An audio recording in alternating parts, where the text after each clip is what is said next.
Assalamualaikum warahmatullahi wabarakatuh, sahabat beriman.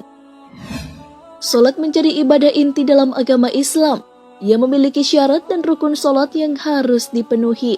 Ketika salat berjamaah, imam akan membaca surah Al-Fatihah dengan suara yang keras dan diakhiri makmum laki-laki akan mengucapkan kata amin.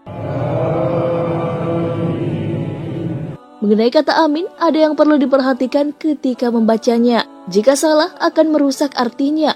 Lalu seperti apa bacaan amin yang benar?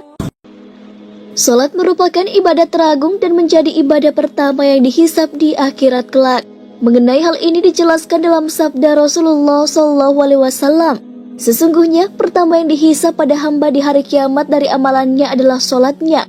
Apabila bagus, ia beruntung dan selamat. Dan bila rusak, maka celaka dan merugi.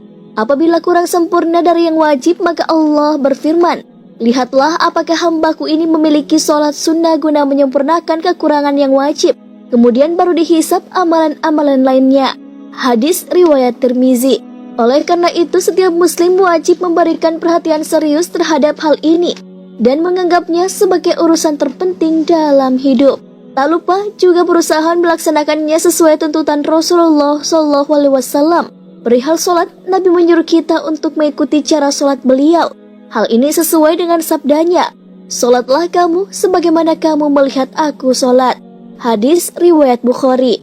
Di antara amalan sholat yang perlu diperhatikan tapi sering dianggap remeh oleh kaum muslimin adalah mengucapkan kata amin dalam sholat. Pentingnya mengucapkan amin dalam sholat, Ibnul Qayyim rahimahullah mengatakan bahwa mengucapkan kata amin, takmin adalah perhiasan sholat seperti mengangkat kedua tangan yang merupakan perhiasan sholat, termasuk juga mengikuti sunnah dan mengagungkan perintah Allah. Takmin adalah bahasa Arab yang bermakna mengucapkan kata amin setelah selesai membaca Al-Fatihah dan ketika mendengar doa orang lain at-tahmid.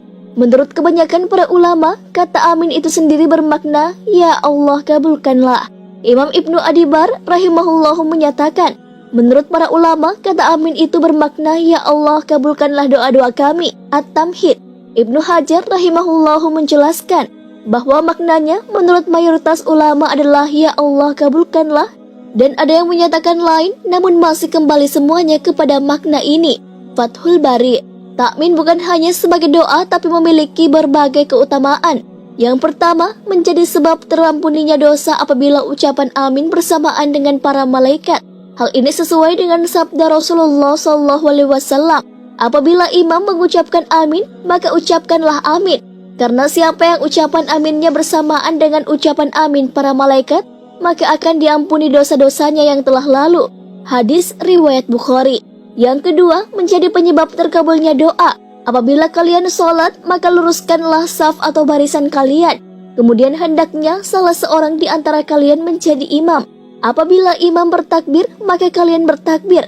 Dan bila imam mengucapkan ghairil maghdubi alaihim waladdallin, maka ucapkanlah amin. Niscaya Allah mengabulkannya. Hadis riwayat Muslim. Menurut pendapat yang masyhur di kalangan ahli bahasa, ada dua cara membaca amin yang benar. Pertama, dibaca dengan panjangkan kata a sehingga menjadi amin. Kedua, dibaca dengan dipendekkan kata a sehingga menjadi amin. Mengenai bacaan amin tersebut, ulama berpendapat Al-Hafiz Ibnu Hajar memberikan keterangan bahwa takmin adalah bentuk masdar dari kata amna dengan mim ditasydid yang artinya membaca amin. Dan semua riwayat dan para ahli ilmu Al-Quran menyebutkan bacaannya dengan memanjangkan hamzah atau memendekkan hamzah. Fathul Bari. Selain itu, Ibnu Abdil Bar juga memberikan keterangan perihal ini. Dalam bacaan amin ada dua cara baca, dipanjangkan dan dipendekkan, seperti awah dan awah. At-Tahmid. Keterangan An-Nawawi mengatakan bahwa dalam bacaan amin ada dua cara baca, dipanjangkan dan dipendekkan. Yang dipanjangkan lebih fasih, dan keduanya huruf mim tidak ditasydid. Syarh Sahih Muslim. Ada beberapa cara baca amin yang salah. Yang manakah itu? Kita perlu tahu agar bisa menghindarinya. Yang pertama, bisa membatalkan sholat. Yang mana itu adalah hamzah dipanjangkan, mim ditasydid, dan huruf ya dihilangkan sehingga menjadi amin. Kemudian ada juga hamzah dipendekkan, mim ditasydid dan huruf ya dihilangkan sehingga menjadi amin. Hamzah dibaca pendek, mim tidak ditasydid, dan ya dihilangkan sehingga menjadi amin. Yang kedua, kesalahan membaca amin ini adalah bunyi bacaan amin dengan memendekkan hamzah, mim ditasydid dan ada huruf ya sehingga dibaca amin. Para ulama sepakat bahwa lafaz amin semacam ini dilarang, tapi berbeda pendapat apakah membatalkan sholat atau tidak. Mazhab Syafi'i menilai ini tidak membatalkan sholat, sementara mazhab yang lain menilai ini bisa membatalkan sholat. Yang ketiga, bacaan amin yang diperselisihkan. Hamzah dipanjangkan, mim ditasydid dan ada huruf ya sehingga dibaca amin. Mengenai hal ini, mazhab Hanafi membenarkan kesalahan ini, sedangkan jumhur melarangnya. Beda lagi dengan mazhab Syafi'i yang menganggap bahwa amin seperti itu tidak membatalkan sholat.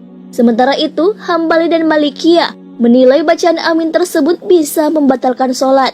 Hamzah dipanjangkan, mim tidak ditasydid dan huruf ya dibuang sehingga dibaca amin. Mengenai hal ini, sebagian Hanafiyah membolehkan amin semacam ini, tapi tak disinggung oleh mazhab yang lain. Dan yang benar ini dilarang. At-takmin akibal fatihah fi salah. Membaca fatihah ada kalanya dalam sholat dan ada kalanya di luar sholat. Dengan demikian, maka hukum membaca amin telah membaca al-fatihah dibagi dalam dua hukum, yaitu hukum membacanya di luar sholat dan di dalam sholat. Orang yang membaca surah al-fatihah diisyaratkan membaca amin setelahnya. Hal ini didasarkan pada hadis Rasulullah SAW. Hadis Wa'il bin Hujr radhiyallahu anhu yang berbunyi, "Aku mendengar Rasulullah SAW membaca ghairil maghdubi alaihim waladdallin." Lalu beliau mengucapkan amin dengan memanjangkan suaranya. Hadis riwayat At-Tirmizi, Abu Daud dan Ibnu Majah. Dalam hadis ini tampak adanya penyariatan ucapan amin setelah membaca surah Al-Fatihah secara mutlak, baik di dalam sholat maupun di luar sholat.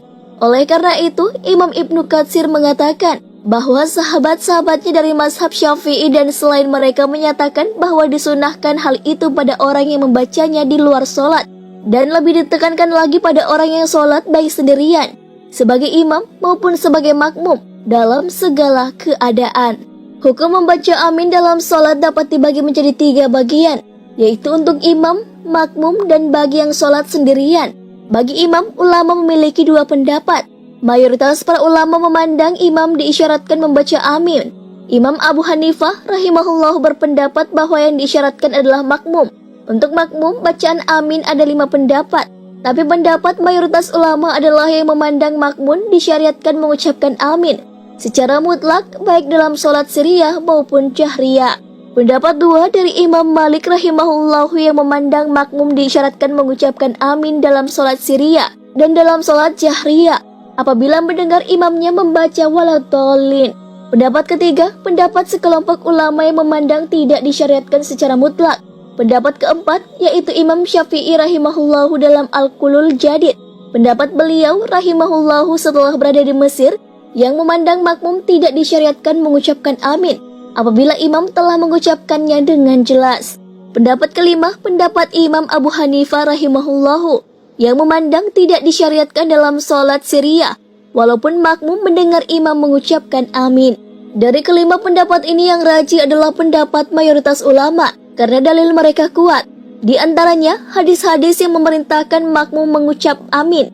Sementara dalam hadis Abu Hurairah radhiyallahu anhu yang berbunyi, apabila imam mengucapkan amin, maka ucapkanlah amin, karena siapa yang ucapan aminnya berbarengan dengan ucapan amin para malaikat, maka akan diampuni dosa-dosanya yang telah lalu.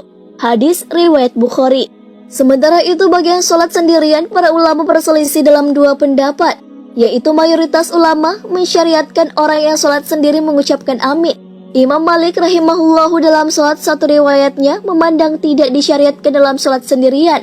Pendapat yang rajih dalam hal ini adalah pendapat mayoritas ulama yang mensyariatkan membaca amin saat sholat sendirian. Pengucapan amin dalam sholat bersifat umum, juga mencakup orang yang sholat sendirian berdasarkan hadis sebelumnya. Nah, sahabat beriman, itulah beberapa pengucapan kata amin yang keliru dan bisa membatalkan sholat. Setelah menonton video ini, berarti sekarang sudah tahu yang mana yang benar dan yang mana yang keliru. Semoga setelah ini bisa diaplikasikan. Wallahu a'lam bishawab. Wassalamualaikum warahmatullahi wabarakatuh.